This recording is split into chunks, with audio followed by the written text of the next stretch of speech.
Y'all don't realize he has not done a single tangible thing for our community that he was not paid in advance to do. He won't even go rally for reparations without getting 50 G's up front.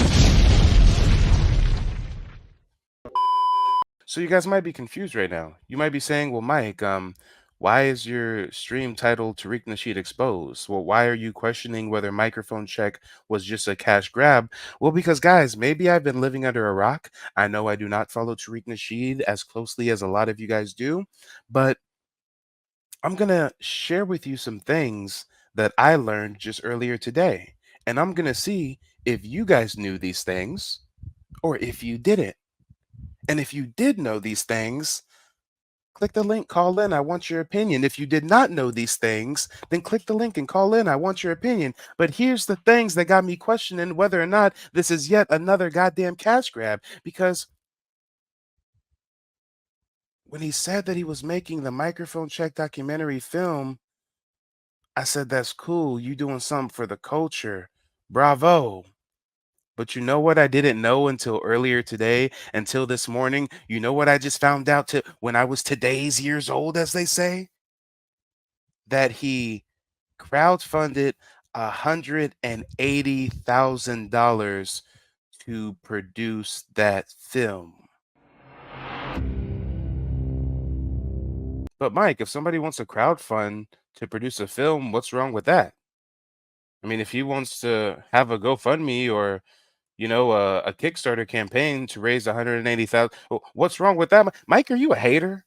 Are you some troll, Mike? Are you a tether, Mike? What's going on, Mike? You tripping, Mike? Hold on, wait, guys, work with me here.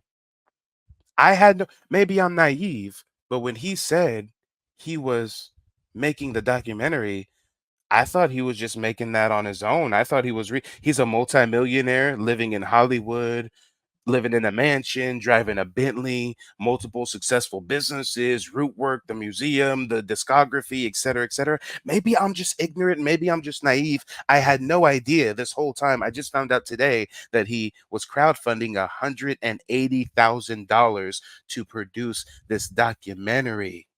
But wait, there's more. He's asking for 180,000 and he gets $261,720. Well, Mike, what's wrong with that? I mean, if people want to pledge above the goal, I mean, you can't blame Tariq Nasheed for that. I mean, what's so crazy about that? I'm just letting you guys know what I didn't know. I'm just letting you guys know that I just found out earlier today that he was crowdfunding $180,000 to put on this film, and that oh my God, he shot past that goal by a long shot. Let's pull out our calculators. He went $81,720 over that goal. Okay, Mike. Well, he made some extra money, Mike. What's wrong with that, Mike? If he wants to crowdfund and if the people give him extra, then there's nothing wrong with that, Mike. Well, hold on, wait. There's more, y'all. There's more. This is what has me questioning whether or not it was just a money grab. This is what has me questioning what the fuck is going on. This is what has me questioning, did he do it for the culture or did he do it because he saw it was trending and he wanted to make a buck? This is why I am questioning the documentary. He's asking for 180,000. He raises $261,720. He shoots past his target by $81,720. And I was curious. I said, you know what? I heard it's in theaters. I wonder where they're screening. I wonder if you can still get tickets. I wonder. And when I looked it up, I learned that he's selling the tickets for $29 a piece.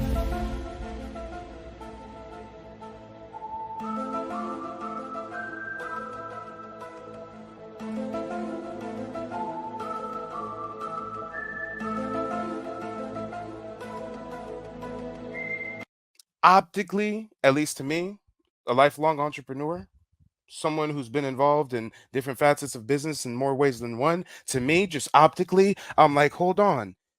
If I asked for 180,000 and I overshot that goal by 81,000, god damn it, why do I have to charge $29 for a ticket? Guys, I'm a lover of the cinema. I just went to the movies and saw Dune 2 the other day. Imagine if I had to pay for the director to develop the film, and then on the screening night, I had to pay $29 for a ticket?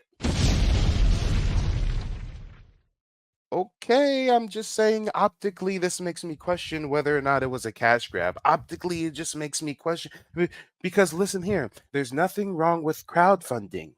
There's nothing wrong with overshooting your goal, no matter if it's by a large amount or not. But then when you make the conscious decision to charge the people $29 for a ticket, why is that? Why is that? How did you come up with that price?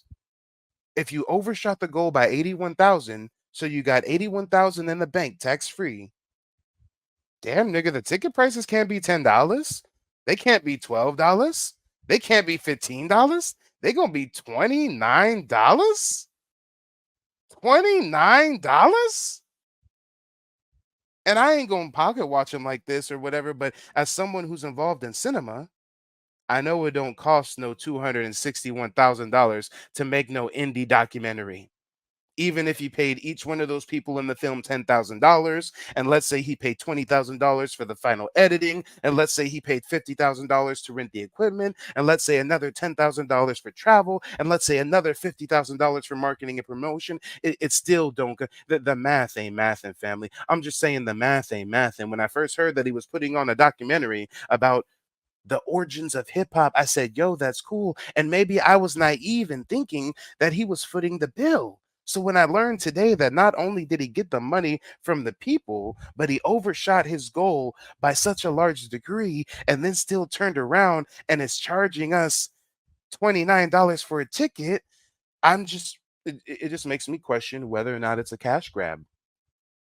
And instead of slandering the man, instead of making streams like all these trolls calling him a scammer, I like to ask the court of public opinion to click the link and call in and let me know your honest opinion. Do you think this was a cash grab? Do you think this was not a cash grab? Do you think that is justifiable for the ticket prices to be $29 when he already overshot the crowdfunding goal by $81,000? I mean, guys, I want you to know, above all else, I'm not a hater. I'm taking notes. Game recognized game. You know what else I just found out earlier today? Let me introduce you. Let me hip you to. Let me expose because it says Tariq Nasheed exposed, right? You know what I'm exposing about Tariq Nasheed here? Tariq Nasheed's infinite money glitch. Again, call me naive. I was only a freshman in high school when the first Hidden Color series came out. Someone in my family bought the DVD. I didn't know that even the first Hidden Color series was crowdfunded. I had no idea. I didn't know that for the first Hidden Color series, wait. We're going to see a common theme here today, guys. Let me introduce you to Tariq Nasheed's infinite money glitch. Love him or hate him, take notes. This is capitalism. This is America, y'all. The first Hidden Colors, $20,000 is a goal. He raises 26,777. So he says, okay, let's snowball this. Hidden Colors too. Now he's asking for 30,000. He overshoots that goal. He raises 37,697. So he says, okay, let's keep this thing going. The third movie. Now he needs $50,000. And he overshoots that and raises $72,733. And he says, damn, okay, let's keep this shit going. Hidden Colors 4. Now he needs $60,000. And he raises $135,091. And I'm just interested. I'd love to make documentaries one day. I'd love to do what he's doing one day. I'm wondering, did the cost of production dramatically increase? Or did his bottom line just increase? Was the production scale so much different than the $20,000 Hidden Colors 1 versus the $60,000 Hidden Colors 4? I mean, I'm just asking, guys. I've only seen maybe Hidden Colors 1, parts of Hidden Colors 2, but when I see clips of the other ones, they don't look like, you know, like they're significantly different in quality than the other ones. So again, don't call me a hater. I'm just hipping y'all to the game. We're just gonna expose and shine a light on the infinite money glitch that Tariq Nasheed has discovered. And call me a hater if you want to, because now I'm actually going to say a bit of a charged comments about your boy Tariq. I know he's your leader. I know you're a blind follower. Just plug your ears, close your eyes, okay? If Tariq Nasheed wants to be Spike Lee, then be Spike Lee, nigga. Stop cosplaying like you're MLK. 2 years ago, we came here to Washington, D.C., shoulder to shoulder, with our voices raised in unison, demanding recognition, justice, and reparations. That moment was etched into the records of our struggle. And now, brothers and sisters, we are going to return here to Washington, D.C., not merely just to reminisce, but to reignite our spirit of determination, to amplify our voices, and to reaffirm our commitment to the cause. I'll say it again, Tariq Nasheed, if you want to be Spike Lee, be Spike Lee, but stop trying to promote yourself or paint yourself as some kind of revolutionary civil rights figure. This is media. He's in Hollywood. He knows what he's doing.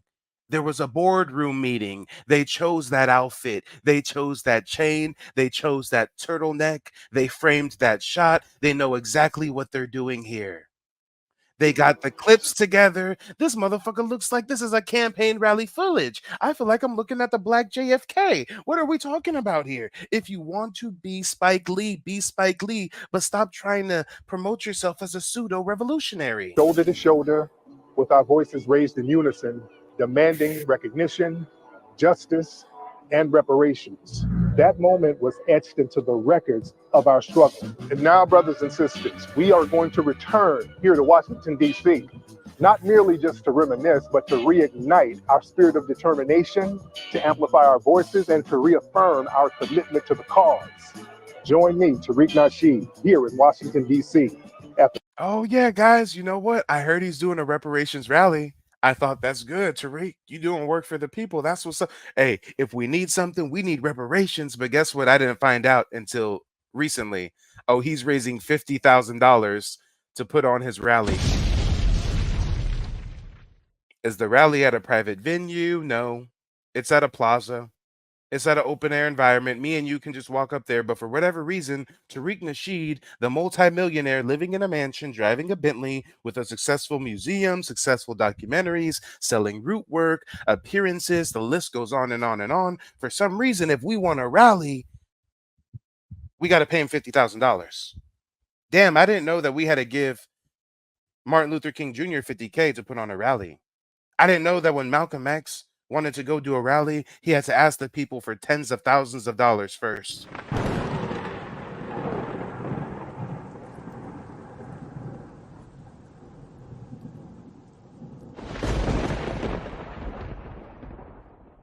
So again, click the link. Click the link and call in. And the question of tonight is, was microphone check a cash grab? Now that I'm learning more about Tariq Nasheed, has he ever done anything that he wasn't paid in advance to do? Has he put on a single fucking project that he was not paid in advance for, check cleared, money in the bank, but has he done anything that he did not get paid in advance to do? I'm just asking. I just got questions. Do any of you guys have the answers? Has he done anything? Anything? Anything? And guys, I don't hold my tongue. If you guys are asking whose side I'm on nobody's fucking side. I take what's useful, discard what's not. Umar Johnson, I can't find nothing useful with that fuck shit. Tariq Nasheed, I see useful things, but I'm still gonna critique the things that I question. If we're just gonna call a spade, Tariq Nasheed has been riding the coattail of others and has turned that into a career. He said he was roommates with some pimp, so he gets some game from the pimp, and now he starts writing some books about how to pimp, riding the coattails of others. He sees that there's a conscious community going on the East Coast. He gets some black scholars together, crowdfunds to put on a film. riding the coattails of others.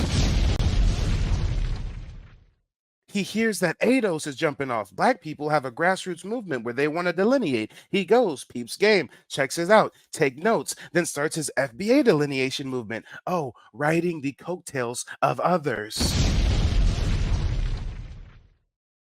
Tariq Nasheed, for decades, used to make fun of people that claim to be Black indigenous, who used to claim to be Black native. Now, all of a sudden, he's realized we're waking up to our Aboriginal roots, and now he's saying, yeah, to be FBA means you native too. Damn, he's riding the coattails of others.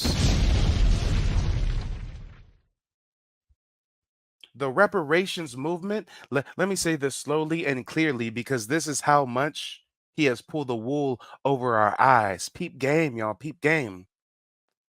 The reparations movement, the modern day reparations movement, was not started by Tariq Nasheed. That was a grassroots movement. Tariq Nasheed caught wind of it, and now he's talking about reparations, riding the coattails of others. Let's just call a spade a spade. Let's just think about it. You've probably never paused and thought about it. Who was the first one that put reparations in the popular zeitgeist in the 21st century? I think it was those ADOS folks.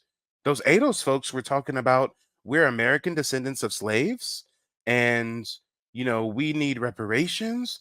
And damn, if you think about it, although as of late, the biggest promoter of it is Tariq Nasheed is not the one that initiated or was the catalyst for the modern day reparations movement. He just riding the coattails. He just hijacking some shit. He just, hey, yeah, we need reparations, and I need $50,000 to put on a rally for it.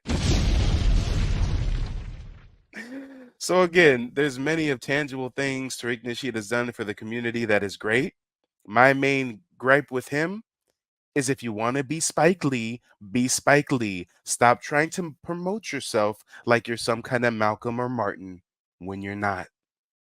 Now's the time. Click the link and call in. Let me know what you guys think. We already got a couple guests backstage. We're going to bring you guys up in order. The first one we got is Tyron. Tyron, let the folks know where you're calling in from, and do you think microphone check was a cash grab? This is Tyron Le Young from the last episode. I'm from Charlotte, North Carolina. Oh yes, you hit the nail. You got the hammer and hit the nail on the head, bro. I actually called into this clown show a couple weeks ago, actually, and he blocked me because I pressed him on these truths. This man stole memes and his Aboriginal information from African Americans ain't African. He had like Johnny Aborigines meme. He also had Young Noble's memes on his show where he mentions, what's that guy's name? Marcus Cuervo's. He even took some shit from Dane Calloway, and then he's Yeah, gonna he turn did, around and and make denied it. and then turn around and make puppets about Dane. Think about it, guys. Think about it. If we're gonna just call a spade, Tariq Nasheed has a habit of hijacking people's shit and then dissing them afterwards. He hijacked the ADOS shit and then he dissed Yvette. He hijacked the Black Native Dane Calloway shit and now he making puppets about him. Hey, as much as we want to say Umar Johnson is a fraud, before we knew he was a fraud, he was really putting out in work, doing a bunch of speaking engagements, talking about Pan-Africanism, and Tariq Nasheed took his thunder, put it in a documentary, and rode the wave. Tariq Nasheed is a professional surfer. That's it. That's all. Yeah, he is. Oh, if you check his history of his filmography, American Maroon was trash. Like, it's filler. And he also had this other agent in his movie, Dr. Adwoya Ma'at. She was over here trying to defend Ron Karinga's reputation on YouTube, calling black folks cowards.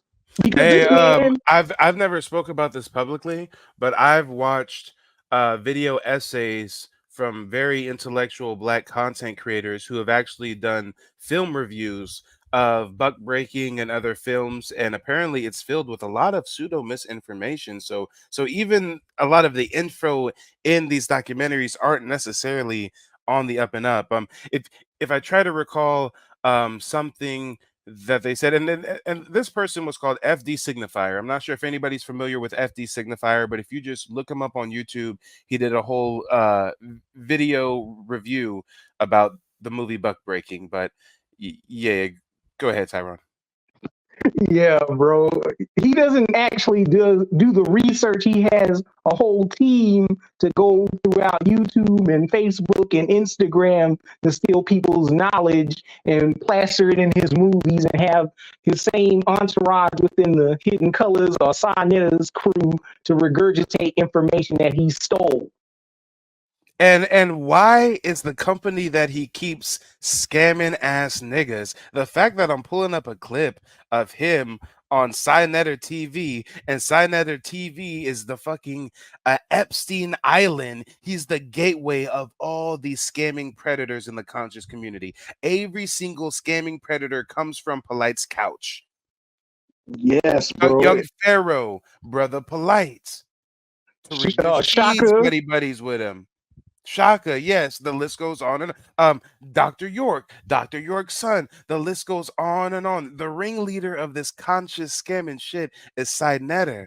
And I know because I used to rock with them behind the scenes. I used to rock with Red Pill and Blue Pill and Black Magic 360. I was in the studio in the East Coast and the Bronx, the whole shit. Back when I was, early on the stage of consciousness. Because anybody when they first get woke, they're Pan-African by default, right? We on the kings and queens and Hotep and Daishiki and Ankhs and shit, and then you evolve and you graduate from it and you get away from the pseudo and then you get to the real meat and potatoes. So I went through that same gateway, so I know from lived experience. I met Cynetter in real life too. Multiple times. I met him up there 2016. I met him in 2012. Yes, DG, another one. Nature Boy came through Cynetter. Yep. All these motherfuckers come through Cynetter. Elliot Blunt, aka Sarah Susan Seti. Who else? Dr. Maud that I just mentioned.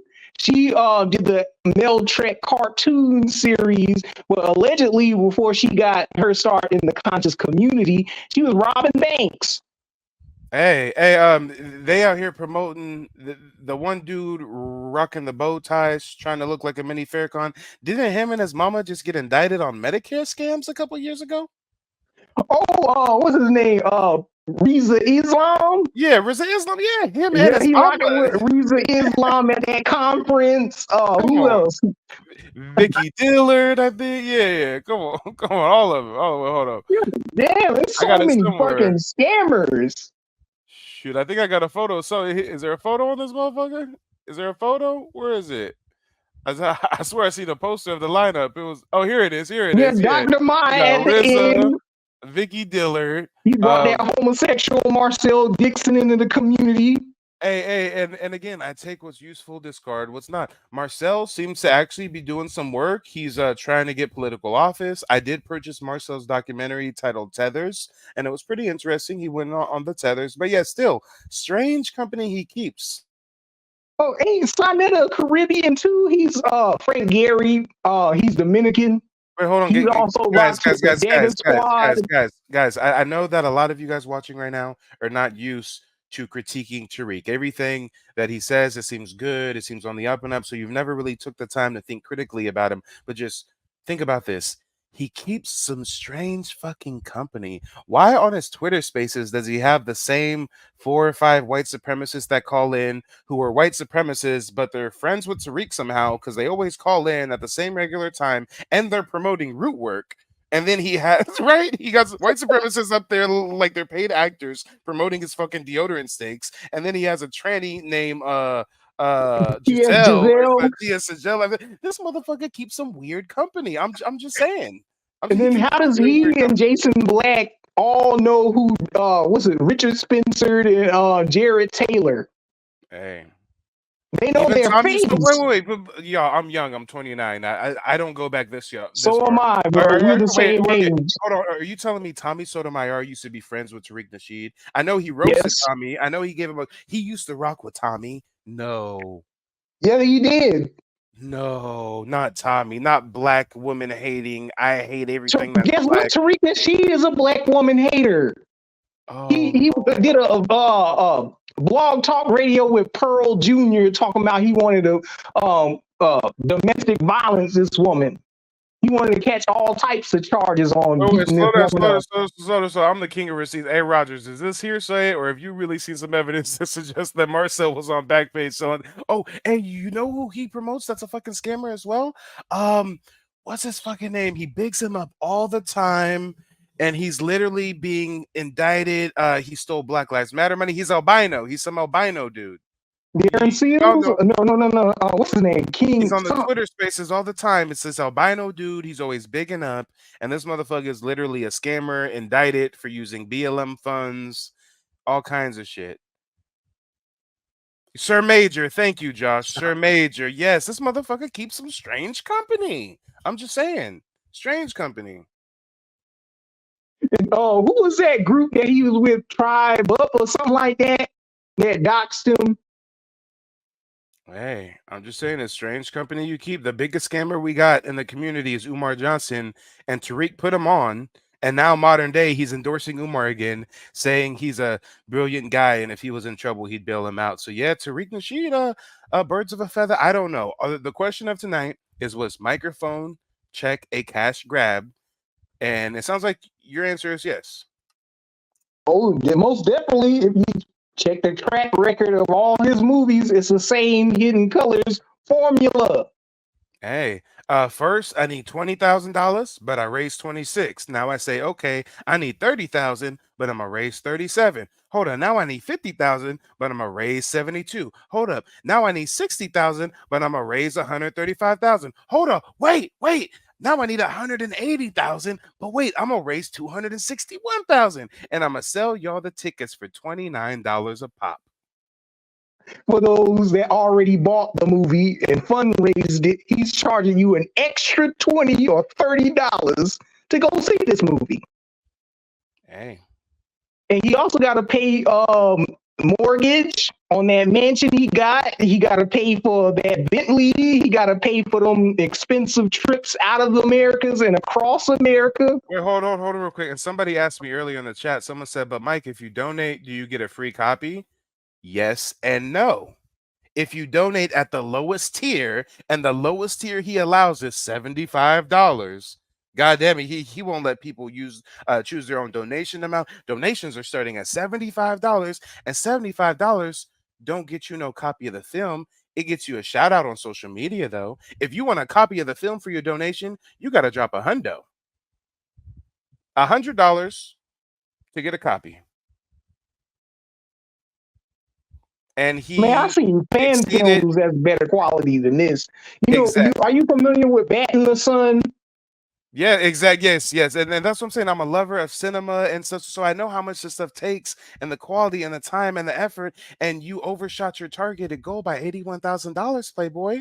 You said you needed 180, and to produce that film don't even cost 180, but you asked for 180, you get 261, and you're still gonna turn around and charge $29 for a ticket?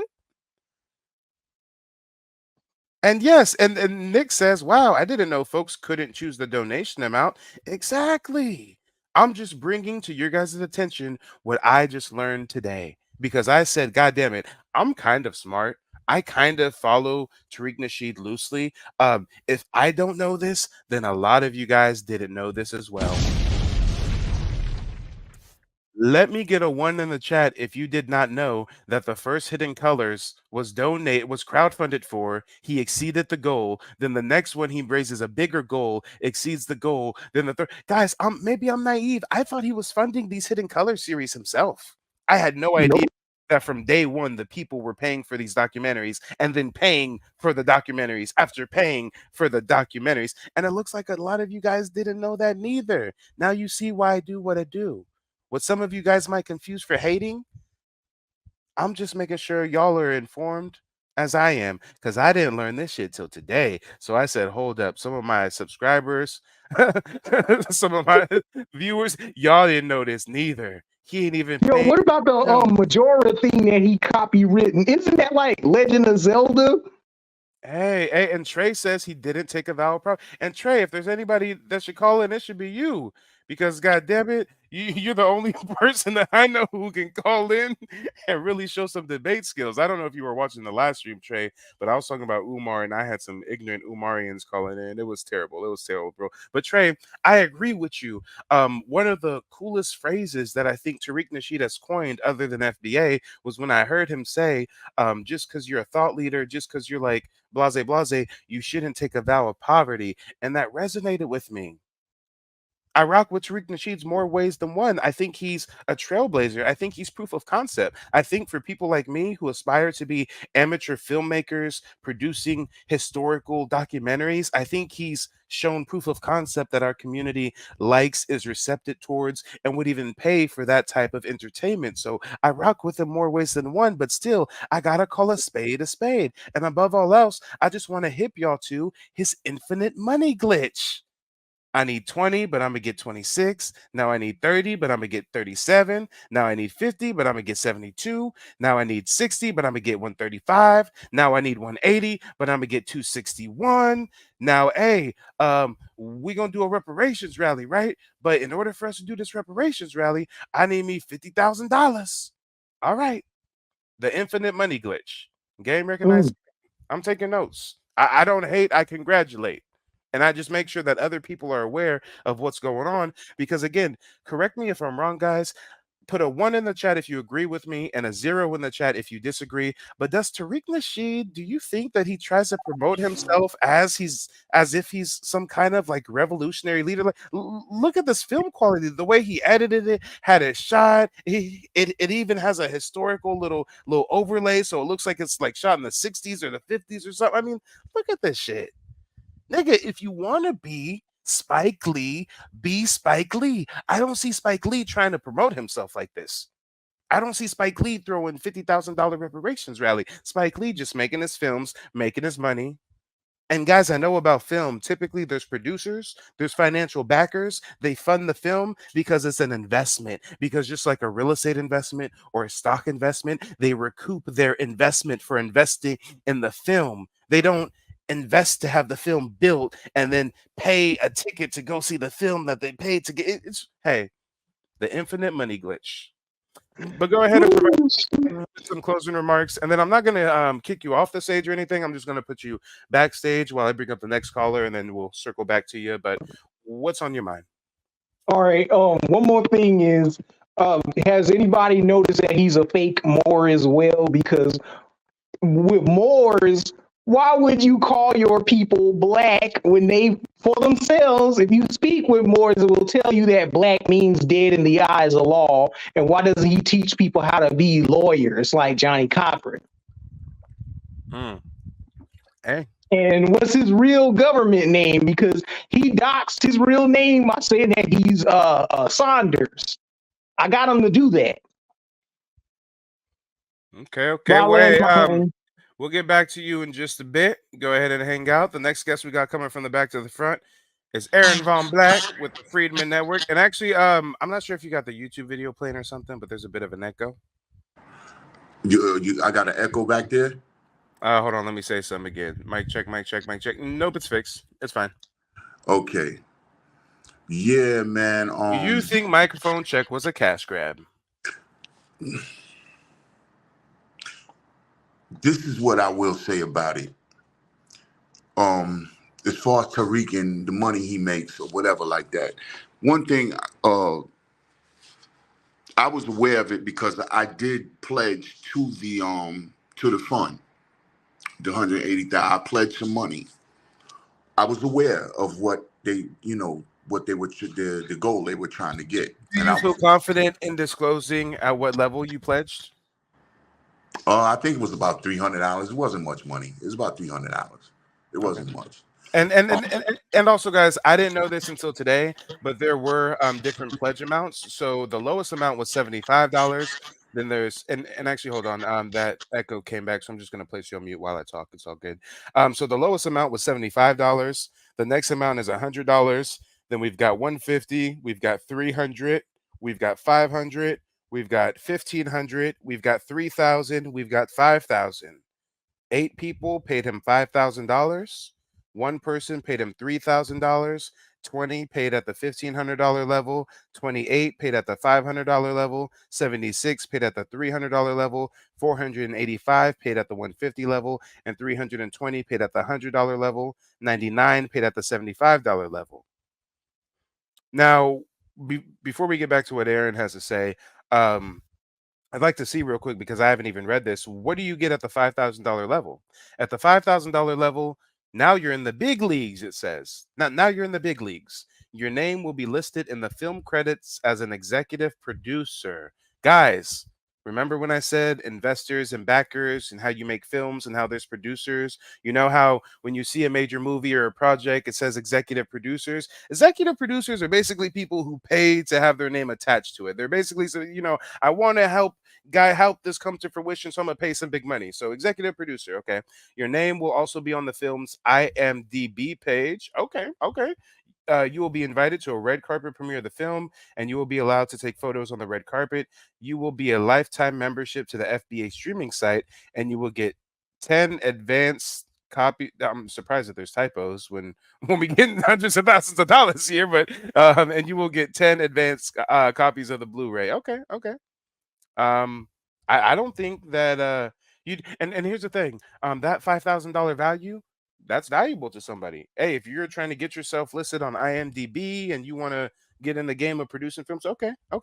Let me just read the level right below that, and then we're gonna get right back to Aaron.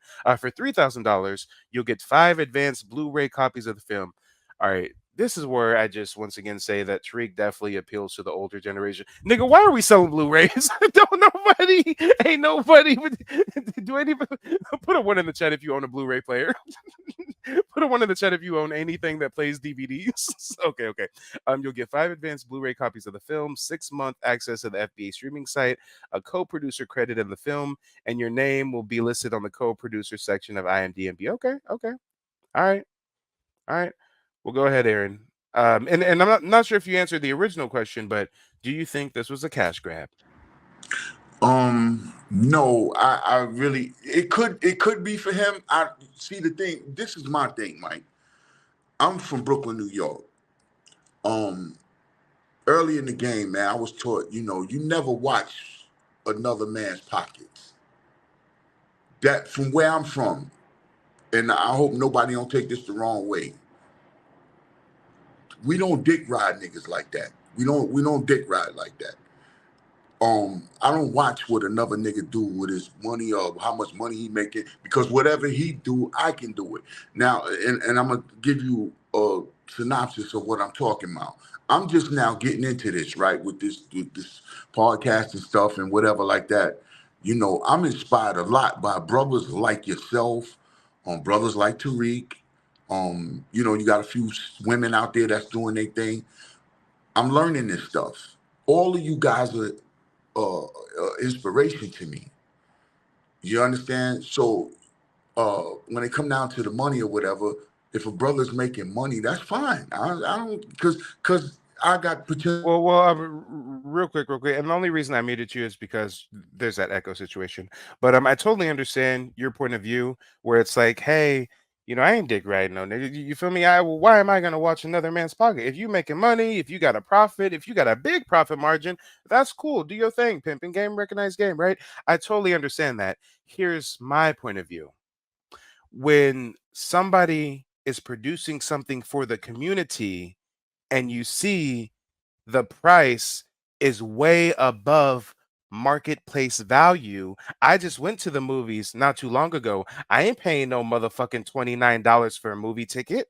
So when you're being sold something to you and you look at the price and you say, damn, that price seems inflated. And then you learn, wait, I thought he put this together himself. He raised 180 G's. Wait, he asked for 180 G's. He raised 261. Wait, he made an extra $81,000 and he's still going to charge me $29 to go see the film?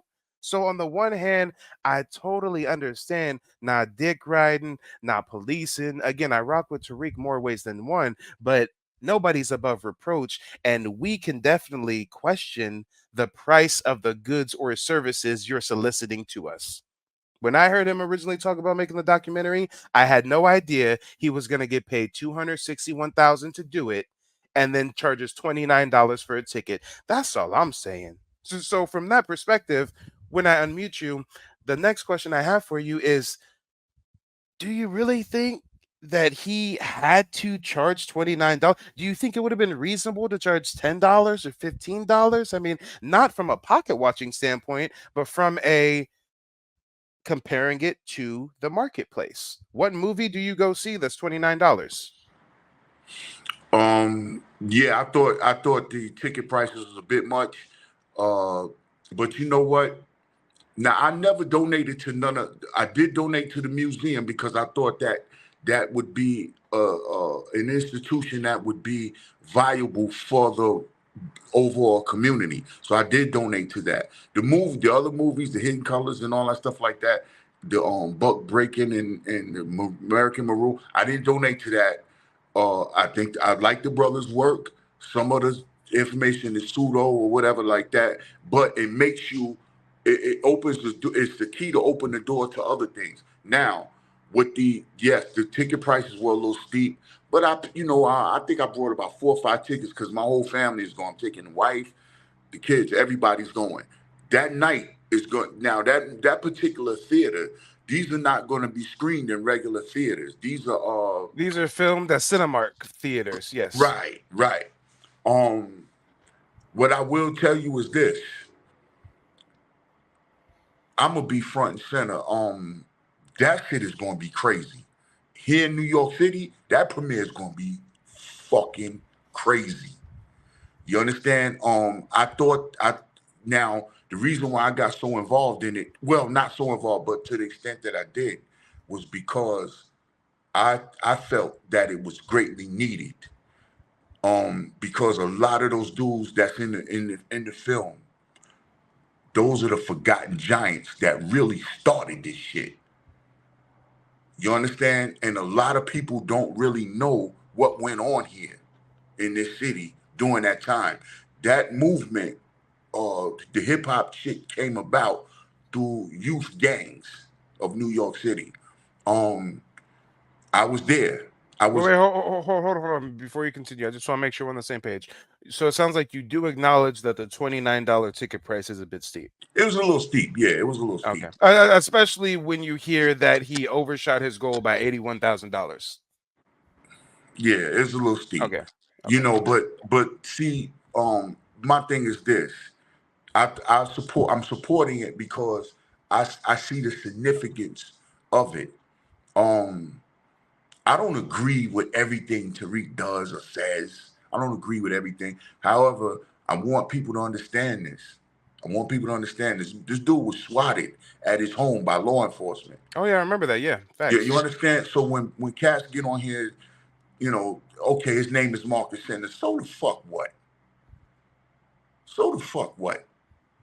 Who gives a fuck? Who gives a fuck that his mother-in-law is white? Who gives a fuck? It's the work that the cat is doing. It's the work Jason Black is doing. It's the work Professor Black Truth is doing. I don't give a fuck about all this little minute shit, man. Let's stop all this sucker shit, man. Well, see, and that's once again where I have to provide a counterpoint of view because I know what the general consensus is. Just like earlier, you're like, "Hey, we don't dick ride dudes," and I'm like, "Well, we don't dick ride, but when someone sells us something for a price, we can question the price, right?" Well, on the surface, we can be like, "Yo, like he's been swatted. Like, who cares if his real name's Marcus or not, or like, who cares if his mother-in-law is white, right?" But there's people out there who were like, well, the only reason someone hides their name is if they have something to hide. So now that promotes the question, what do you have to hide? I mean, my name is Mike TV. I go by Mike TV on YouTube.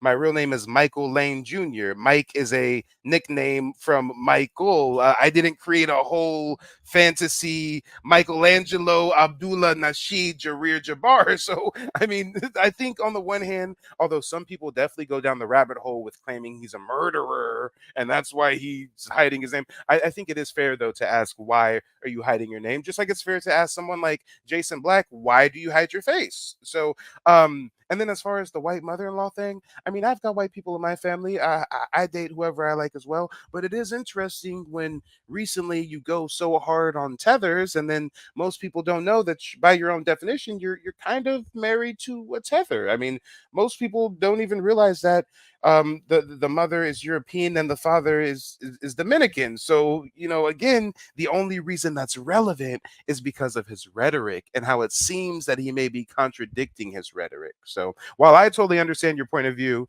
some people have a bit of a different point of view. And while there's vast extremes on both sides, I think everybody can kind of find a common ground. Yeah.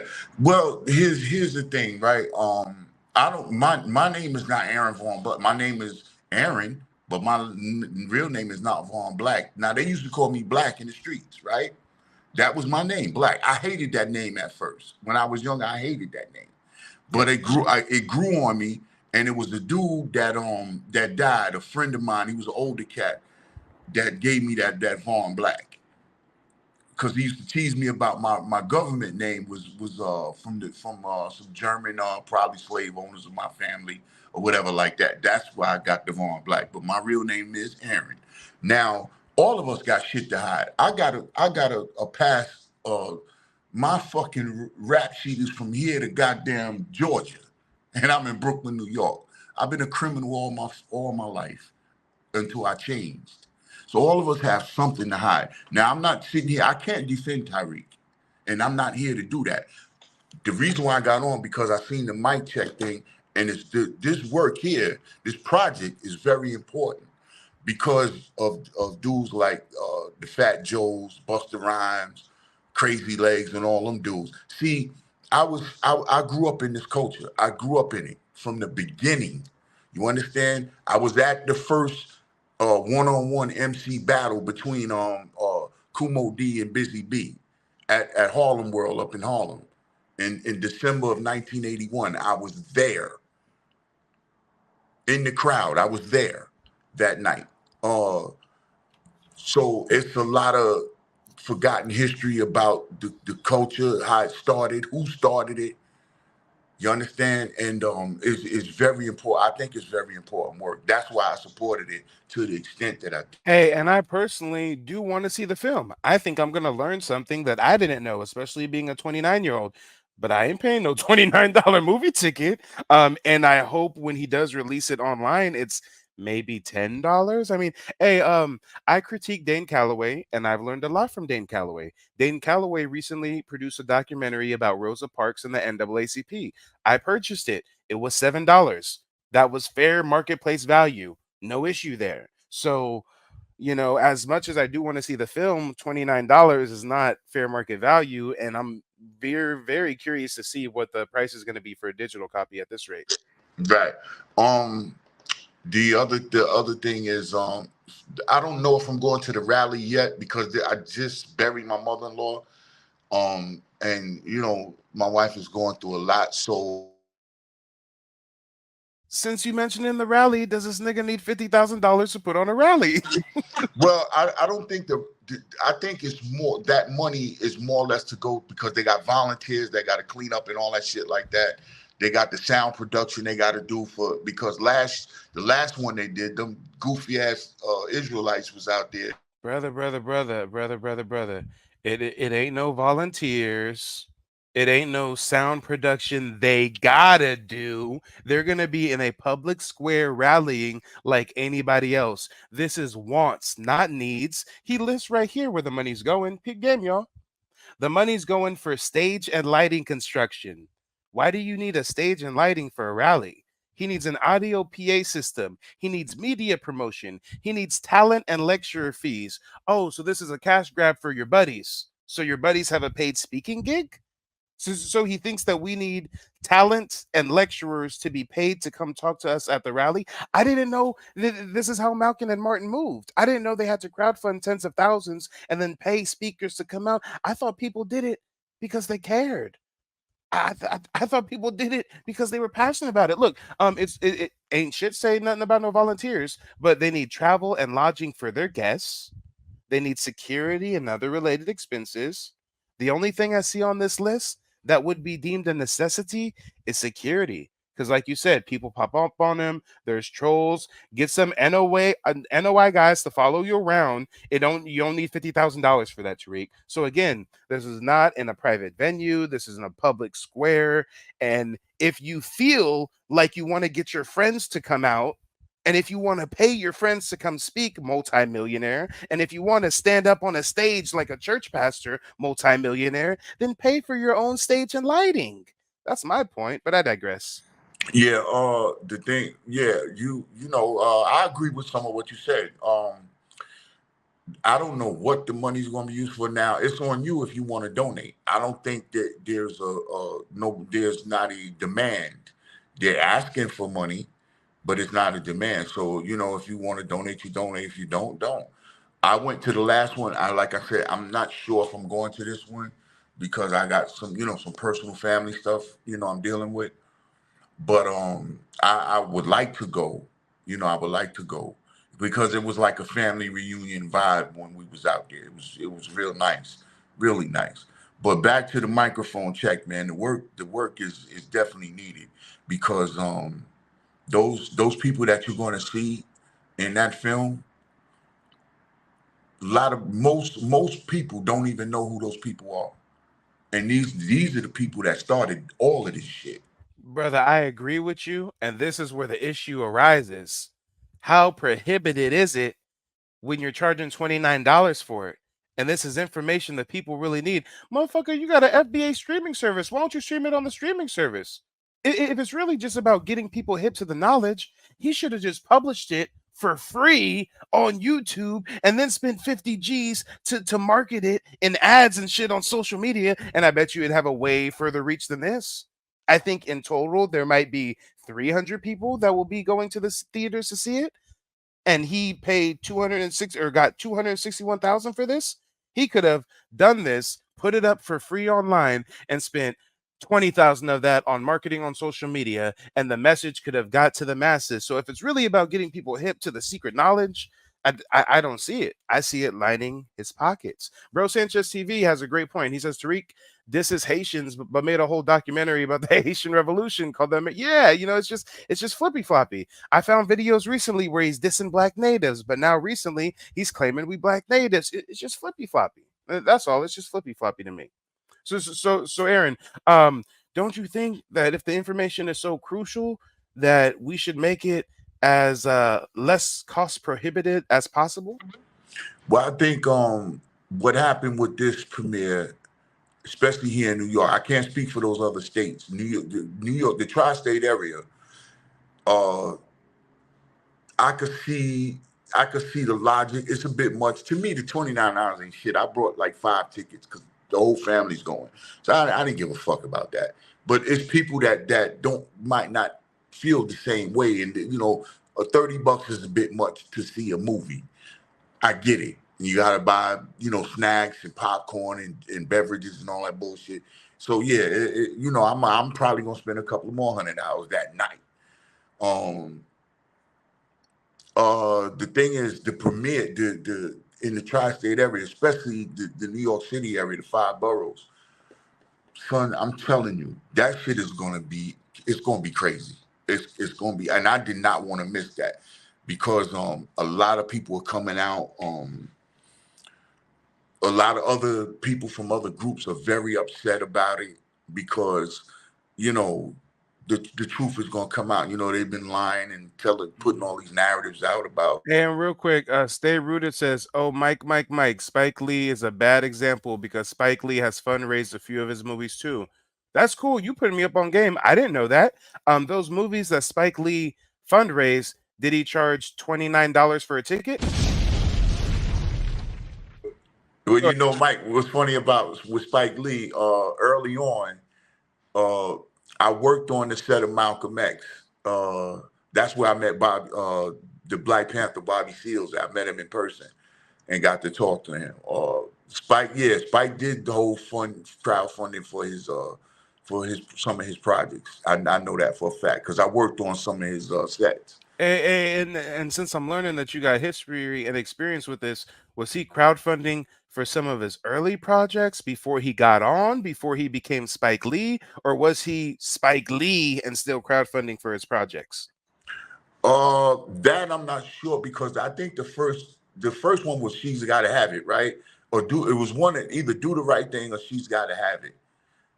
But I know for Malcolm X, he got funded for that big time. People laid out money for that because the demand it was such in demand. So people Hey, and guess what? A Malcolm X film, I see how pertinent that is. And I bet you when it was released in theaters, the ticket prices were the normal average price for that time period, right? could possibly been, yeah. Well, I went to the private screening. I went to because I worked on the set. Um, I did. What other movie did he do that I worked on? He did a movie with Wesley Snipes. He was on that project. I think. I'm not sure. I think he was on that project. He was directing that. I believe he was. Hey. And And real quick, I got one more guest I want to get to. So go ahead and provide us some closing remarks, and then I'm not going to kick you from the stage. I'm just going to put you backstage for a few minutes, and then we're going to bring everybody back up. yeah, I'm getting ready to go to bed, and because I got to take my wife to work in the morning. But the closing remarks is this: we what you put me on to some very important game. This guy you put me on to, I started looking at his stuff today. The research guy, I never knew Oh nothing yeah, about him. I he's learned dope. that from you. So what I'm saying is, you're not going to be able to please everybody. Somebody's going to have a beef no matter what you do. You could do shit for free and put your money behind whatever. Somebody's going to find some shit to say, oh, he did this wrong. He did that. So you're not going to be able to please everybody. But what we got to do is start supporting each other. If we're not scamming and doing that type of shit, you understand? It's a lot of little guys out here that are trying to come up. This brother, Calvin Michaels, I like his stuff. The research guy just got on to him, and I'm learning this stuff from you. Hey, and speaking of learning stuff, I know, I know our beautiful sister Gia is going ham in the comment section. Yes, darling. I just found out the other day he charging $20 for that deodorant. Yeah, Aaron, did you know the deodorant was $20? I think because I bought a couple of sticks of it. I think I paid like $15. I think off Amazon, some shit like that. It wasn't $20. Yeah. So I don't know why he does this, but on Amazon it's 15, and then on the website it's 20 even. Yeah, well, you don't have to buy that shit. I buy it because it's some black shit, and to am I gonna buy it all the time? Hell no, hell no. But you understand what I'm saying, Mike? We gotta, I we do. gotta, we gotta, if you got some shit, I'll still look. We have to support one another, and I've gave Tariq Nasheed super chats and GoFundMe's and stuff here and there as recent as 4 months ago because I believe in reciprocating, and if I get some game, I like to give a little something to the game. But when I get excited about this documentary and I learn that you asked for 180 and you got 261 and you're charging 29 for a ticket, god damn it, I'm just wondering if the people knew that because I didn't know that. Well, I don't know if you're familiar with this Derek Cologne nigga, this Puerto Rican dude, Derek Cologne. He's been in my chat trying to beg to come on my show and debate me over hip hop. Yes, he's a clown. Yeah. Fuck him. Don't bring him on your. Well, let me not tell you what to do, but fuck him. You know why? He's a dick rider. He's a dick rider. He been lying and shit. The Truth Savior bust this shit wide open. Um, he was begging Tariq to come to the premiere. Tariq said, "Yeah, come." A couple of niggas got online and said something. Now this nigga he won't come He out. got scared. He got scared. Yeah, he Yeah. got scared for you, bitch ass motherfucker. Like, yo, but I'm gonna tell you now, Brooklyn gonna be in the house heavy that night. We gonna be in there heavy. Brooklyn Oh, is I coming. bet. Yeah. That's the origin of hip hop. Should it better be packed, sold out, lined out the door? Yeah. Yeah, so it might be a safe bet for him not to come. He might get Hey, fucked up. wait, and hold on. As a successful stoner, as a weed head, if you will, Mark, don't you start giving weed analogies. Mark says, so some of y'all will spend $20 on weed. Don't complain about that man selling deodorant for $20. Here's the thing, Mark. I buy my ounces of California's finest for $60 an ounce, okay? My Asian Connect gives me $60 an ounce. If my black brother, if my FBA brother is selling me that same ounce for $100, I'm sticking with my Asian Connect, okay? Come on. Just because they're above, just because they're a part of the community does not mean that you should pay a premium for something that you can get at a fair marketplace value somewhere else. That's all I'm saying. I was just at the movies. I paid $12 a ticket. I bought some popcorn and shit. I paid damn near $30 for everything. This nigga want $30 just for the ticket. Well, yeah. Well, I'm a sucker on this trip. I'm gonna be a sucker on this trip, and that's it. You know what I'm saying? Like, I ain't going to no movies, no other movie for no $30. But the reason why I wanted to bring the wife and the kids because they want to learn this shit too. My boys, they want to they don't know. They hear certain little things, and when I tell them, nah, that ain't really it, they be like, "What you talking about?" You know what I mean? So, all right, come on, I'm gonna show you what I'm talking about. Where it really started at. You know what I mean? So yeah, but y'all, I think it's necessary work. So yeah, I spend a little $30 for the premiere, and that's what it is. But y'all have a good night, man, and let's not hurt each other, man. Let's be easy. You don't have to. If you don't like what the brother's doing, don't fuck with him. Plain and simple. You know what I mean? There's plenty of other people out there that's doing this work that we don't know about when we need to start bringing them up a little more, because these guys are already established. Tariq and all these other guys, they already established. But it's other, Anyway, brother, it's funny that you just left us off with "don't hurt one another" because before I even went live with this stream, I had Tariq Nasheed cult followers leaving comments before I even went live. Jesus is King left a comment that said, "Keep Tariq name out your mouth, or I'm gonna have to see you." So Tariq Nasheed's followers is already trying to pull up on me for just questioning the ticket prices. nah, that's that. Yeah, don't. Jesus is King. Don't do that. Don't. All the it's no point in doing none of that. Everybody has the right to voice whatever gripes they have. You understand? And as an older brother, I come. You know me, Mike. I try to diffuse things if I can. You know what I'm saying, and try to draw that negative energy out of it. That's why I was, even with the Kendrick Lamar Drake thing, you know, I said, long as they keep that to the music, it's fine. When you start getting into all that other shit, it gives the game a black eye, and you don't want to do that. So we don't want to do that. I fuck with Tyreek. I fuck with Mike TV. I fuck with Mike. It's people that don't like Tariq that I fuck with. You understand what I'm saying? So we all got a right to voice whatever. Just we don't want to cause rank stale ass distinction between us because the end goal is the empowerment, and let's keep it there. Okay, so everybody be good and take care. Have a good night, Mike. I'll be talking to you, brother. All right, brother. Till next time. Thanks for All right. calling in. Yep, and for the record, I fuck with Tariq, and I would not be doing the stream right now if them ticket prices was $10 or $15 instead of $29. After he asked for 180,000, got 261,000, which is $81,000 over his goal, and then you're gonna charge me $29 for a ticket, Playboy? Okay. This stream would not be happening right now if the ticket prices were at a fair marketplace value. Well, the next caller we got coming from the back to the front is Trey. Trey, let the folks know where you're calling in from and what's on your mind. Yo, what's good? I'm calling from Charlotte. Charlotte in the building. I don't know if they had a microphone check screening somewhere near you. Charlotte, huh? What's the biggest city near Charlotte? They got Los Angeles, they got New York, they got Detroit, Dallas, Atlanta, Washington, D.C., Chicago, New Orleans, Denver, Oakland, Indianapolis, San Diego, or any of those places by you? Probably DC might be the closest. Okay, that's what's up. Well, the question of the night is: was microphone check a cash grab?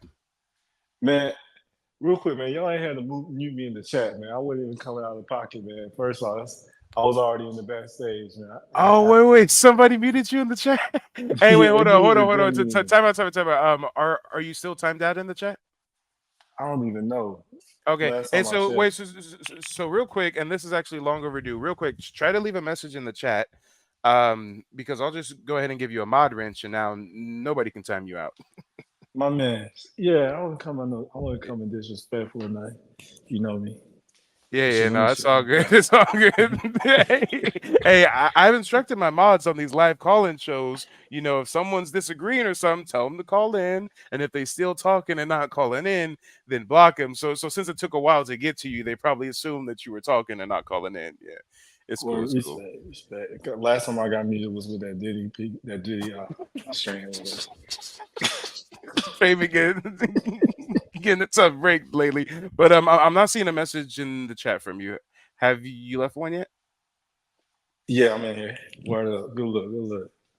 Okay, hold on. Now let me go ahead and mod you up. Add as a mod. Okay, with great power comes great responsibility. If you see any tethers that's talking shit and not calling in, go ahead. Damn, new era. All right, brother. Well, now that you're a moderator, now that you've been bestowed with great power, go ahead and speak freely. Okay, was microphone check a cash grab in your opinion? Man, I don't care. Yeah, I'll leave it like that, man. It was worth it, man. It's a good cause. Yeah, we'll see what he does with the money. I got faith. Wait, you don't care if it was a cash grab? I don't care. Nah, I think it's low key to be with all due respect. I think it's off code to even question this shit until it does something out of pocket, like more extreme. Like, well, wait. So by that rhetoric, you'd pay $50 to go see it. Yeah, I mean, especially if it's a premiere. Like, okay, you know, like red carpets and all that shit. it's not red carpet. It's not. The LA one and the New York one might be, but no, it's just people do this all the time. You can book a movie theater for anywhere from $300 to $500, some as low as $99 if it's a small town, and you know, it says exclusive screening, but anybody can pay for a ticket and go watch it. It's not like, you know, the Chinese theater, the director's going to be there, the actors are going to be there, there's going to be a red carpet. It's not exclusive like that. So if it was still $50, you'd pay for it? People, ninjas pay $50 for all kind of dumb. Brother, it's a yes or no question. Would you personally pay $50? So would you pay $100 to go see it? I don't know about 100. Maybe if I was like, if it was like the whole rollout and everything. So now we're getting somewhere. So your cap on the value for you personally is somewhere around like $50 to $75. That's probably as much as I'll pay for it. But either way, I mean, somebody gonna pay for it, and I'm glad they will. You know, that's what's up. Make that money, especially if it's for a good cause. And I don't, you know what I'm saying? If he's like tricking off and, you know, making it rain in the strip club, I'd be kind of mad. But, you know, I know we got a museum to pay for. I want to see him do some more projects. The museum's no, it's not a museum to pay for. The museum's already built. It's profitable. There's paid events every week. There's donations that still come through. It's thriving. It's not like there's a museum we have to pay for. I mean, if he's making moves and he's making actions, it's tough because we don't have a whole lot of people that actually do things that are productive for our people and then profit off of that, and that we can expect to put money back in the community because we've seen them do it before. So if he's maximizing profit, and I'd rather go to him than I think now we're getting somewhere because you said that there's nothing wrong with him profiting from it, and I agree with that. But at a certain and again, I'm a businessman. You're a businessman. You know that at a certain point in time, your profit margin gets so big that it's unethical. At a certain point in time, your profit margin gets so big it's predatory now. It's not oh, I'm just there's a standard profit margin. No matter what industry you're in, there's a standard margin of profit that you're accustomed to. So when you do things, when you manipulate situations to make an egregiously high amount of profit, that's something to be critical about. I mean, you know, if I ask for $180,000 to make a documentary and I get $81,000 above that goal, and then I charge people $29 to see it, that seems a bit predatory. That doesn't seem like you're doing something for the culture. It seems like you're being a culture vulture. Oh, there's a hip hop debate. Let me hurry up and make a movie real quick and sell it at a premium. I mean, come on. Hey, if Vlad TV did this shit, we'd be giving him hell. But we don't say nothing to Tariq because he a black man. Let's be real. Vlad TV would not do anything that's truthful.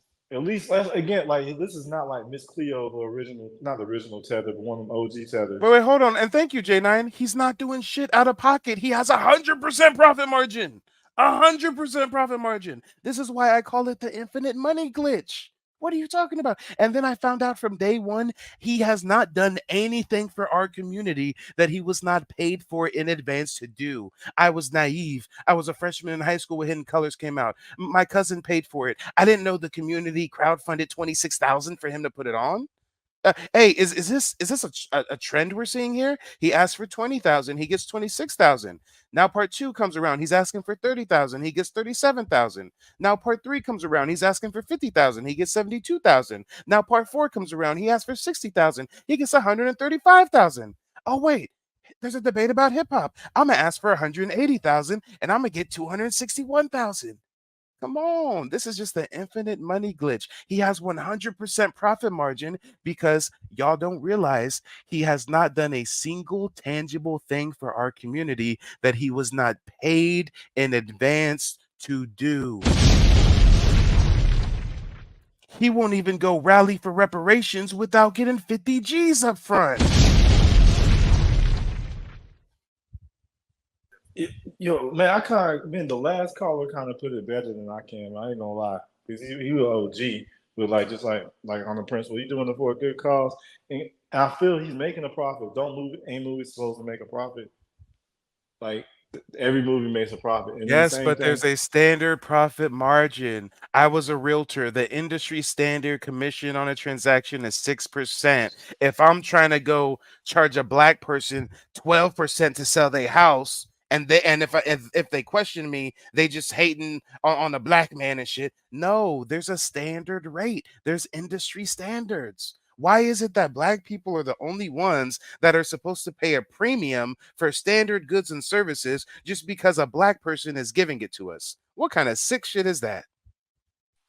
you know how much money the Black Panther made for them folks, and then Tariq Nasheed is actually doing something constructive. So I don't know, man. It's just It's his nigga. That's his job. He's paid in advance to do it. You better do something constructive. You're paid in advance. Can you name a single thing he has done that he was not paid in advance to do? As opposed to what? Like him putting all the bread on his own? Yes. Him funding his own Hidden Colors film and then selling it. Not him having the community fund his film and then him selling it. Yes. Him, multi-millionaire that has a Bentley and has a mansion, him just going and doing the reparations rally and paying for whatever sound system he needs. Because guess what, multi-millionaire? That's a fucking tax write-off anyways. And the only reason why I get so animated about this is because I've been in corporate America long enough to know the scheme and the grift and the hustle. He does not need, he's getting 100% profit margin and he's not doing anything without getting cash in the bank ahead of time. So this is his job. It's not community empowerment. It's not volunteer work. It's not charity. This is your day job.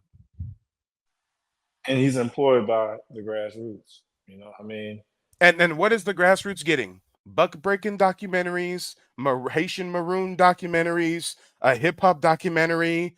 We got to pay $50,000 for a reparations rally. This nigga ain't talking about sending lobbyists to Congress. He ain't talking about hiring a political research think to draft legislation. He ain't talking about trying to sponsor or fund one of us to win a local office position somewhere. He's talking about rallying. Not a march, not a boycott, a rally. Okay. All right. Man, I don't really know. Where do you even get started with funding lobbyists? I guess I think he's open to those types of discussions too. Bring that up in the call. Like he's not why is it that he needs to be open to those types of discussions? Why is it that the 20-something-year-old has to bring that to the middle-aged man who's supposed to be conscious for decades? He should know this shit. He should already know a clear plan of action to actually get some progression. But you know what? Maybe he's an agent. Because what an agent does is he keeps us in a place of stasis. He makes us feel good and makes us feel like we're empowered and we're progressing, and really we're in the same place. There's a difference between rallying for reparations and lobbying or boycotting or drafting legislation. There's a big difference. What the civil rights movement, right? Were they just out there rallying? Rallying was a big part of it. Rallying was one of many different tools they used, right? One of many different avenues they took. Not the end all be all, but the end all be all with Tariq when it comes to reparations is making some live streams talking about it and holding a rally where he pays all of his friends to come out and make some money speaking about it. We've talked about it long enough. So you don't think it's been productive at all, his campaigning for reparations by galvanizing the grassroots? You don't He's think not it's been galvanizing the grassroots at all. He is only relevant to the 45 and up crowd. He is pandering and catering to his existing base. He is not reeling in no new people. Ain't no new college age youth people gonna be out there at that rally. He ain't galvanizing no grassroots. Y'all don't realize this is a niche middle age segment of our population that rocks with Tariq. Because we what about him and we know how important some of his work is. We think it's on a grand scale when it's really not. Go talk to your average black person. They know who Umar is. They don't really know about Tariq like that. Tariq who? Huh? Oh, that guy with that museum? Oh, okay. Okay. So again, what are we gonna rally for reparations for 20 more years? For 40 more years? For 50 more years? And what? they know about Umar Johnson because he's a certified clown. Like he's constantly embarrassing himself. Because he has done what he needed to do to maintain massive influence. Tariq Nasheed is not even fighting to get grassroots influence because he's comfortable just profiting. Umar Johnson is a meme. Like that's not an accomplishment. And then I didn't say it's an accomplishment, but it wins in the war of influence, does it not? But influence to what? To be a joke? Like what? Influence of our culture, that's to what? Influence Well, of our culture. How much different would it be if the youth is hip to Tariq instead of Umar? If Tariq was with Little Yachty and Suki Hana and Sexy Red and Nick Cannon, if Tariq's messaging was reaching the masses of the youth, then maybe our community would be in the right direction. But we got a Umar who has influence over the youth in our community, and y'all don't see how that's such an issue, huh? Tariq Nasheed, he's been on major platforms. He's been on news networks. He was on Fox News. You know, he was on Nobody different under podcasts. 30 is rocking with Tariq, listening to Tariq, paying for his documentaries, going to his rallies. He has a demographic that is more older than that. I mean, people that call in the show don't seem to be too much older than a lot of the people that call in here. And I know Black Yes, Alpha Network. yes, on Twitter when he's roasting young tethers, there are some young folks that get in on the roasting tethers things. But when we talk in reparations, it's just, no, he's not spreading his reparations message to the youth in any way, shape, or form. Let's say if you got a platform where it had people that spoke and positively about FBA and our agenda, and then people bought subscriptions. I would happily pay for a subscription for that, and I wouldn't mind. I would want you to make a profit, especially if I know that it's going into the hands of people that is cycling the money within the community or people that care about that. And I know Tariq and she does. So I mean, I think And that's why I say if you want to be Spike Lee, be Spike Lee. If you want to be a social commenter and film producer, be that. Don't try to promote yourself to the community like you're a revolutionary. Look at this shit. This motherfucker got the old age film fucking look filter on. He got the suit and the red tie. This looks like a campaign video. This motherfucker is trying to look like JFK or something. Look at him. He got the peak coat and the gold chain and the turtleneck and the what is he trying to present himself as? As a simple filmmaker, as a simple social commentator? When does Candace Owens try to promote herself like this? When does Ben Shapiro try to promote himself like this to his community? No, people know what they are. They are talking head people. They are media correspondents. They are social commenters. But only in our community do we have social commenters trying to cosplay as revolutionaries. I'm the biggest revolutionary, but I'm not a leader somehow. But let's go rally for reparations, but I'm not a leader. But we got to protect our culture. Let's do this film, but I need 180,000. Oh, y'all gave me 261,000. Cool. But you got to pay 29 to see the film. I'm just saying.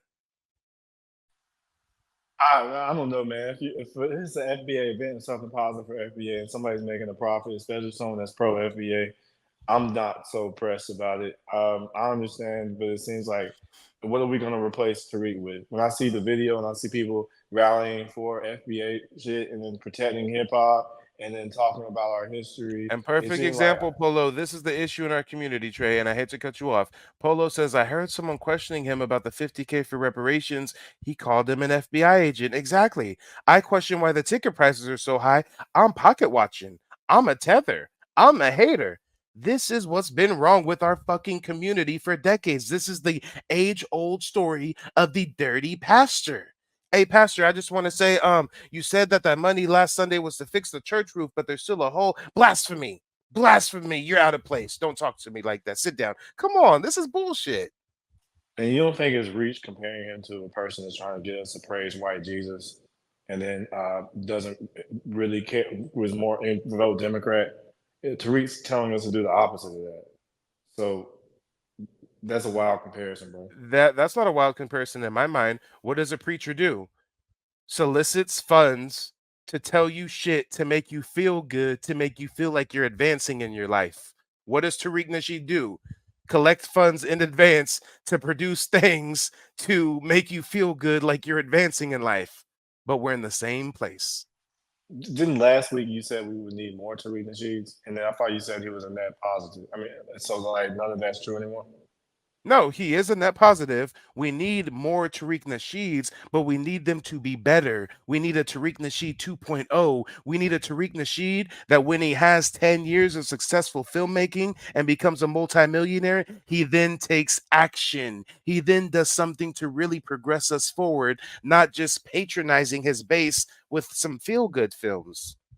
And You again and again in the war of media is about controlling the narrative. Media is about influence. We need a million more Tariq Nasheeds because the people who have the influence in our community are people like fucking Umar Johnson. But guess what? When I said we need a bunch of more Tariq Nasheeds, I meant filmmakers. I meant social commenters. I don't mean Tariq Nasheeds that are going to cosplay like they're a revolutionary when they want to get 50K to go put on a rally. If you're going to be a filmmaker, be a filmmaker. If you're going to be a revolutionary, be that.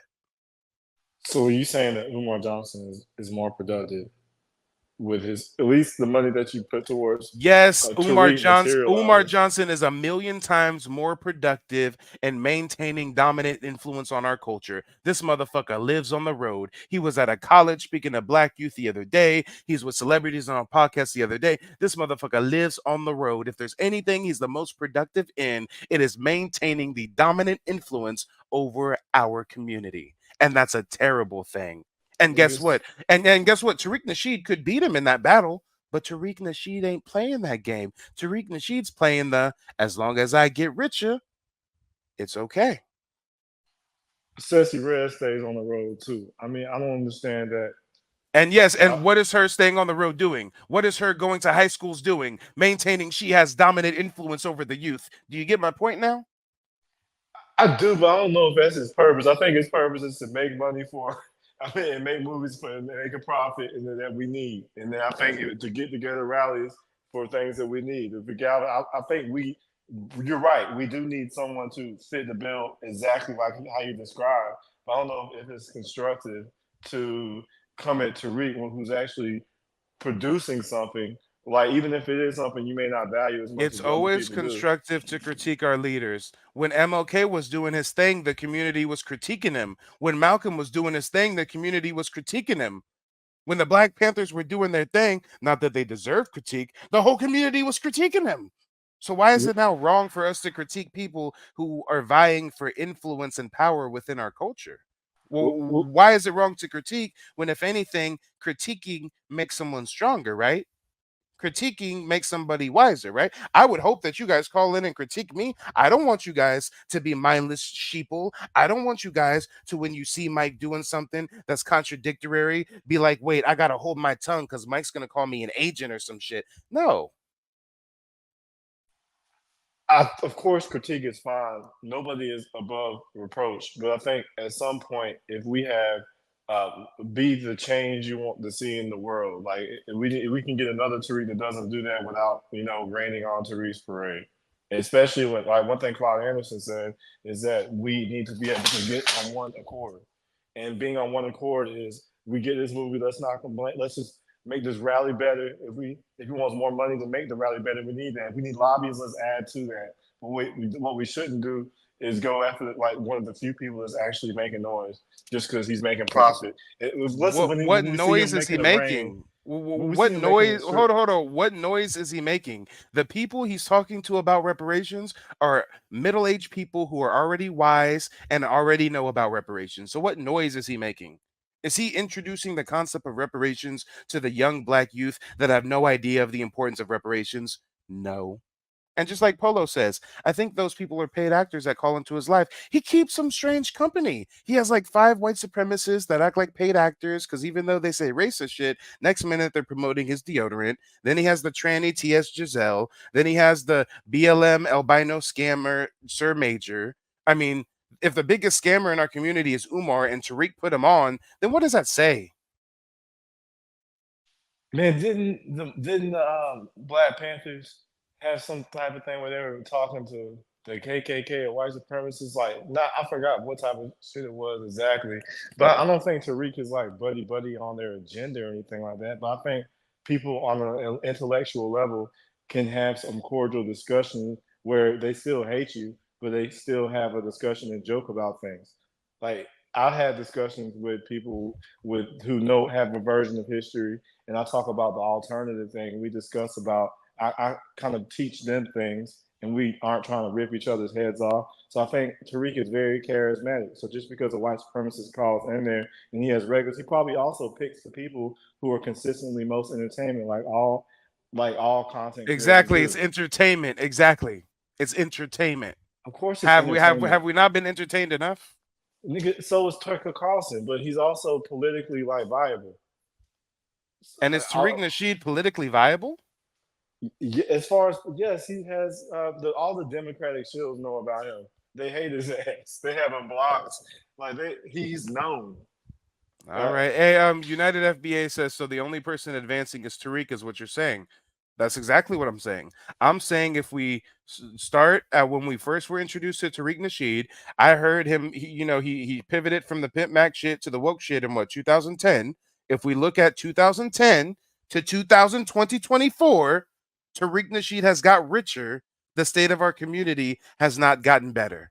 If we pull up a bar diagram right now and look at how much the community has advanced based off his work and how much he has personally profited based off of his work, then we would see exactly what's going on.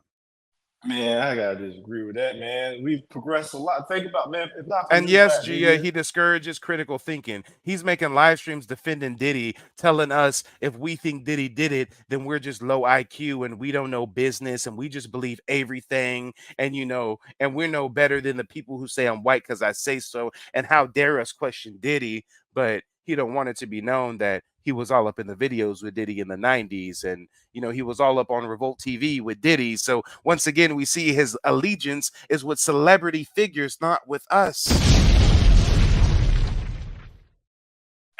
At what point does it become like off code to uh, disparage a person that may have a positive agenda, even if you disagree with their motives and every little detail? At what point does it seem like we are cutting our nose off to spite our face? Like, if there's any net gain at all, like new black media, if I didn't have that and all I saw was on the news, I didn't know about these tethers. I would think that these black people doing crimes, I wouldn't think about where are they from. Oh, they're not us. If I didn't think about our history from, like, I had some inkling of that in my mind, but all these different outlets that are confirming that and a community of people that agree with that too, I don't mean you say he hasn't done anything for us. I think there is some value in that. I We need never to see said he more of it. hasn't done anything for it. Don't put words in my mouth. I never once said Tariq Nasheed has not done anything for us. I said if you pull up a graph from 2010 to now, he has personally profited more than the community has profited from his works. That doesn't mean he hasn't done anything for us. You see how you're painting a false picture and putting words in my mouth? Well, I'm more than just clarifying because that's just kind of how it's coming off. And What I'm I saying don't. versus how it's coming off is two different things. I've said multiple times and cited specifically the great things that I congratulate Tariq Nasheed for doing. But when I come out and speak about something I'm critical of, now it's, oh, y'all saying that he don't do nothing and y'all pocket watching and hating and all right, all right, all right. And shout out to Joseph Jackson. Joseph Jackson says, "What are you doing, Mike?" That's a very simple answer to your question. Out of anywhere in the world you could be right now, you're here watching me. I think that should tell you what I'm doing. Netflix, Hulu, Pornhub, everything in between, but he's here watching Mike TV. I think you see what I'm doing. Thanks for being a part of the program. But Trey, do you at least acknowledge and respect the hustle of his infinite money glitch? Did you know that the first Hidden Colors was funded? And then after he exceeded that fundraising goal for the next one, he did a higher goal, and just like a snowball effect. I don't think the cost of production is really getting greater. The production value from one film to the next is not showing a 30, 40, $100,000 difference, but we see that he's kind of created a bit of an infinite money glitch here. Would you agree? Oh, you're on mute, Trey. I wouldn't agree with that characterization, but I'll say, good for the brother. Good on him. Wait, Glad you love to see you it. don't agree that it's an infinite money glitch? Yeah. I mean, if that's what I don't know what that really means. That An sounds like it's infinite more like money a glitch scammer. means this. No. I didn't.